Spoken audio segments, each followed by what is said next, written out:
Hello మామ, నమస్తే. ఈరోజు మన చేతిలో వీడేందో బొగ్గు చూపిస్తున్నాడేంద్రా అనుకుంటున్నారా? ఇది బొగ్గు కాదు, ఇప్పుడే కాల్చినటువంటి గరం గరం చేప. చూడండి నేను ఎలా టేస్ట్ చేస్తున్నాను. తినడానికి అయితే నాకు కొంచెం టేస్టీగా అయితే ఉంది, కాకపోతే కొత్త అనుభూతి అయితే ఉంది. ఈరోజు మేము చేపల వేటకైతే వచ్చాము. మా విలేజ్లో ఉన్న చిన్న కుంటలోనికి చేపలు పట్టడానికి అయితే వచ్చాముగా అని చెప్పేసి చాలా రోజులు అయింది మనం కాల్చుకొని తినలేక అని చెప్పేసి మన వాళ్ళు కొందరు కట్టెలు పోగు చేసి మనం గరం గరంగా చేపలు తీసుకొచ్చి అయితే మంటల్లో వేసి ఇలా అయితే కాల్చుకున్నాం. సరే అని చెప్పేసి ఒక 10 గాల అయితే మనం చేపలు అయితే ఇలా వేసుకున్నాము. వేసుకొని మన తోటి చేపలు పట్టే వాళ్ళు కూడా అందరం కలిసి తలా ఒకటైతే తీసుకొని ఎంజాయ్ చేసుకుంటూ అయితే తింటున్నాం.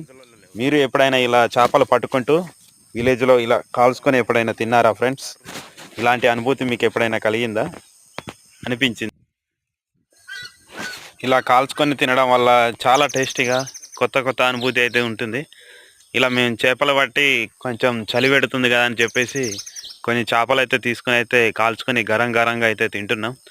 ఇలా అయితే మనకు టేస్టీగా ఉంటుంది, కొత్త అనుభూతిగా అయితే ఉంటుంది. చూడండి ఫ్రెండ్స్.